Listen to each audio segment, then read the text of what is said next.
Imagine three men, all named Craig, bound by an unusual hatred for a common pastime: golf. Now meet the trio. Craig 1, the intellectual, a man of words and wisdom, constantly analysing and dissecting the reasons behind their shared distaste. Craig 2, the comedian, always ready with a quip or a joke about golf's absurdities. And then there's Craig 3, the quiet one, who expresses his disdain not with words but with profound, silent gestures. Their conversations, oh, they're a spectacle. A whirlwind of opinions, anecdotes and theories, all centred around their peculiar aversion to golf. It's become their bonding glue, the backbone of their friendship. They'd spend hours discussing the monotony of the game, the tediousness of the rules, the mind-numbing predictability of it all.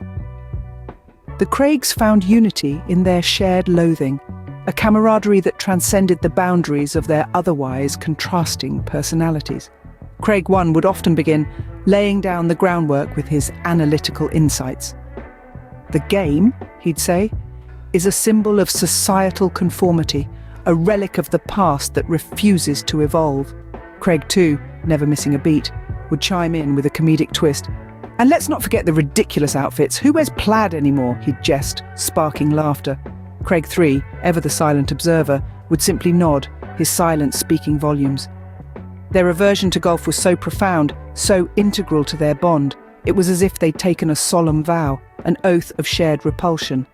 They'd rather face a dragon, they'd often say, than step foot on a golf course. Yet in a twist of fate, that's exactly where they found themselves, one fateful day. This wasn't just any ordinary golf course, oh no. This was a battleground, a labyrinth of trials and tribulations, where each hole posed a mental challenge, a boss to be defeated, and at the helm of it all was Wyatt, the trench-coated wizard waiting for them at the 9th hole. But today, despite their deep-seated aversion, they find themselves on a golf course. A showdown was imminent, a clash that would test the strength of their bond, their shared disdain, and their resolve to conquer their greatest fear, golf. The first hole, a serene green landscape, but not for our trio, a boss awaits. Emerging from the shadows is the first boss, a formidable figure, armed with the most dangerous weapon of all, knowledge. His challenge? A trifecta of questions, designed to test the wit and wisdom of our three Craigs. "Good day, gentlemen," the boss begins, his voice as smooth as the manicured greens. "I have 3 questions. Answer them correctly, and you shall pass." Craig the first, the most analytical of the 3, steps forward. "Ask away," he declares, his voice dripping with sarcasm. The boss smirks, launching his first question. It's a riddle, one that would baffle the average mind, but not Craig. He answers with ease, a smirk on his face. The second Craig, a master of trivia, takes on the next question. It's a query about an obscure historical event, something only a true scholar would know. But Craig is no ordinary scholar. He rattles off the answer, leaving the boss momentarily speechless. Finally, it's the third Craig's turn.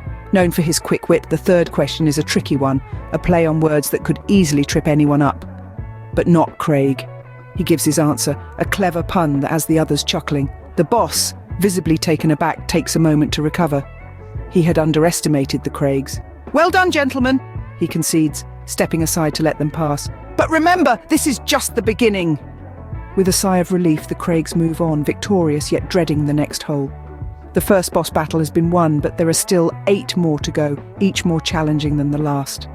But for now, they revel in their victory, their camaraderie stronger than ever.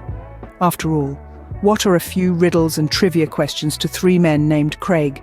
They've faced tougher battles, and they'll face more yet. But for now, they're one step closer to their showdown with Wyatt the Wizard, the mastermind behind this mental maze. The golf course, a battlefield for our heroes, each hole a new test. The trials aren't physical, but mental, each hole a new puzzle to be solved. The second hole is guarded by a boss who speaks only in riddles. "What's the one thing you always leave behind, but can never lose?" he asks. The 3 Craigs, each in their own time, answer, "Footprints."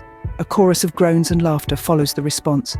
Moving on to the third hole, the boss there is a master of deception, presenting the Craigs with illusions designed to confuse and distract them. They're not fooled, though. "You can't trick us with your illusions," they challenge, standing firm against the mental onslaught. At the 4th hole, A boss who is a master of persuasion tries to coax the Craigs into abandoning their quest. Golf is a fool's game, he insists, but the Craigs aren't swayed. They exchange amused glances, their shared disdain for golf binding them together. The fifth hole boss is a weaver of dreams, offering the Craigs visions of a world without golf. It's a tempting vision, but they reject it. "We're not here for the love of the game," they retort, their determination unwavering.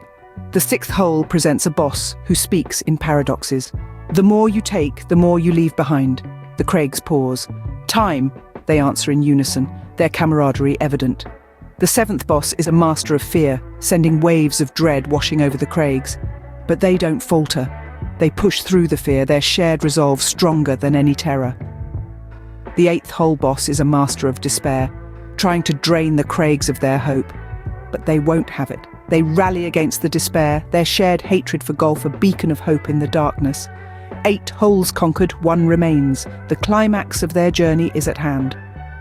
The trials have been many, the challenge is tough. But the Craigs have persevered, proving that their shared dislike for golf is a force to be reckoned with. The final showdown awaits. At the 9th hole, a figure draped in a trench coat awaits. Wyatt, the wizard. An enigmatic character, Wyatt's presence is as unpredictable as the twist of a kaleidoscope. He's not just a wizard, he's the puppeteer, pulling the strings of this fantastical golf course. With a voice as old as time itself and a gaze that could freeze the sun, he stands, ready to challenge our trio of Craigs. "Ah, the 3 Craigs," he begins, his voice crackling like a bonfire in the dead of night. "I've been expecting you. You see, golf is not just a game of clubs and balls. It's a game of the mind, a test of wills. And you, my friends, have been playing it all wrong." His words hang in the air, a challenge and a revelation. Wyatt's connection to the Craigs' hatred for golf becomes clear. He's the embodiment of their disdain, the physical manifestation of their mental struggle. "You despise golf because you've yet to understand its true essence," Wyatt continues, his tone a symphony of mockery and wisdom. "You see it as an obligation, a chore, but it's so much more. It's a battle, a journey, an adventure. And I, dear Craigs, am your final adversary." His monologue is not just a display of his dominance, but also a window into his character. Wyatt is not merely a wizard in a trench coat running this unusual golf course. He's a mentor, a tormentor, a guide, and a hurdle, all rolled into one. "But fear not," he concludes, a spark of amusement dancing in his eyes. "The game isn't over yet. There's still 1 hole left, 1 final boss to defeat. And that, my dear Craigs, is me." His words echo around them, a challenge ringing in their ears, a gauntlet thrown at their feet. The final showdown is imminent. Their hatred for golf, their trials, their journey, everything culminates to this one moment. The final showdown begins. The tension is palpable as the showdown between the 3 Craigs and Wyatt the wizard unfolds. Wyatt, in his ostentatious trench coat, stands tall, his eyes twinkling with a mixture of mischief and malevolence. "So you hate golf, do you?" he taunts, his voice echoing across the 9th hole. "But can you conquer it?" The first Craig, always quick with his words, retorts, "We may despise the game, Wyatt, but that doesn't mean we can't play it." His voice is steady, his gaze unwavering. "Prove it," Wyatt challenges, a smug grin playing on his lips. The second Craig steps forward. "We don't have to prove anything to you, Wyatt, but we will." And so, the dialogue-heavy showdown begins, Wyatt firing off questions designed to test their mental fortitude. What's the key to a perfect swing? How do you calculate a putt? What's the secret to mastering the wind? With each question, the Craigs respond, their answers revealing not just their understanding of the game they detest, but also their determination to overcome the challenges thrown their way. It's the third Craig who delivers the final blow. "The secret, Wyatt," he says, "is not to master the wind, but to let it guide you." His words hang in the air, a testament to their resilience. The wizard, taken aback, stumbles. His smug grin fades, replaced by a look of begrudging respect. "Well played, Craigs," he concedes. "Well played." The significance of this victory is not lost on our triumphant trio. They've not only bested the wizard at his own game, but also proven their worth beyond their shared disdain for golf. In the end, their hatred for golf remained. But the 3 Craigs had conquered the golf course and its wizard. They had proved once and for all that they were more than just the guys who hate golf.